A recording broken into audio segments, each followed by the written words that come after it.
Welcome back. It's time now to go out to nature, and we're going to talk with Dan Hodges of the Johnny Appleseed Metro Park Division. And first of all, you're outstanding in the middle of, well, I guess it could be a stream, it could be a pond, it could be anything, but right now you want to show us skunk cabbage. Yeah, Lynn, this is great. Thanks for coming out with me. Right now, we're in the midst of a swamp, actually. So a swamp is just a wetland that's got trees in it. And in this swamp, we're actually at Kendrick Woods, one of our parks, we have one of my favorite plants, so the coolest plant. It's the end of the winter, the start of the spring plant for a lot of people, called skunk cabbage. Yeah, Lynn, you said you didn't like cabbage that much. Now you don't like it at all.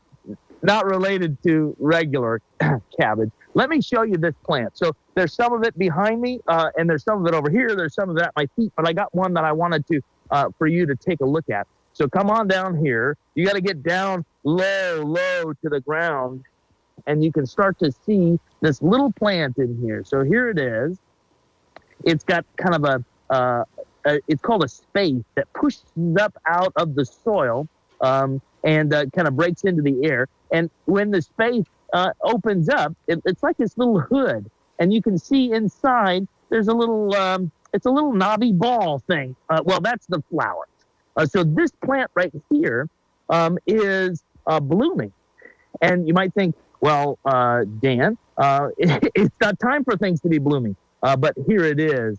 And so there's several of them over this way and different directions. But this plant is cool in a couple of ways. One is as it's growing, it has a reaction with oxygen. It's creating its own heat.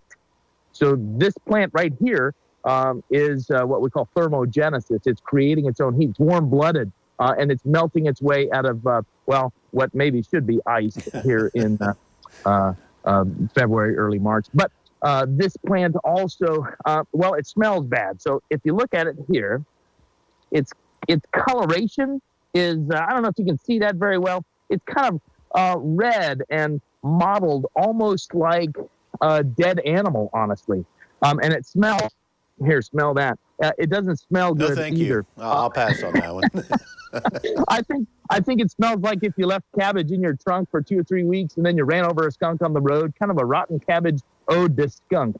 But it smells that way for a reason, because this plant wants to attract animals looking for dead stuff, right? A lot of things die over the winter. They get frozen, usually. And then, in the early spring, as they're thawing out, beetles and flies, bees will come to this plant too, but it's attracting some of those carrion animals looking for dead stuff. They show up to the plant. They crawl inside of the little hood here, which, by the way, is warmer than the surrounding air. And then, they take that pollen to another plant, and that's how skunk cabbage works. A really, really interesting, maybe not your favorite perfume, but a really interesting plant.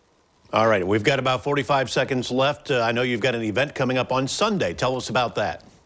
Yeah, we got a couple of things coming up this weekend. We're partnering with the Atlanta Public Library. If you want to come out for a spring wildflower talk in the afternoon of Saturday, that'll cover skunk cabbage as well. And then on Sunday, we'll take a hike to come out here and appreciate skunk cabbage. This is Henry David Thoreau's, one of his favorite plants. He said, if you're down with the melancholy of winter, come out to the swamp and see the skunk cabbage ready to go. They see over the brow of winter's hill another summer ahead. So this is like the great optimist of a plant, right?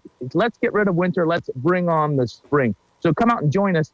You can find more information online at our website, jampd.com. And hopefully we can see you out there on Saturday or Sunday. All right. Thank you very much, Dan. You have yourself a great wet day, and we will be back with more right after this.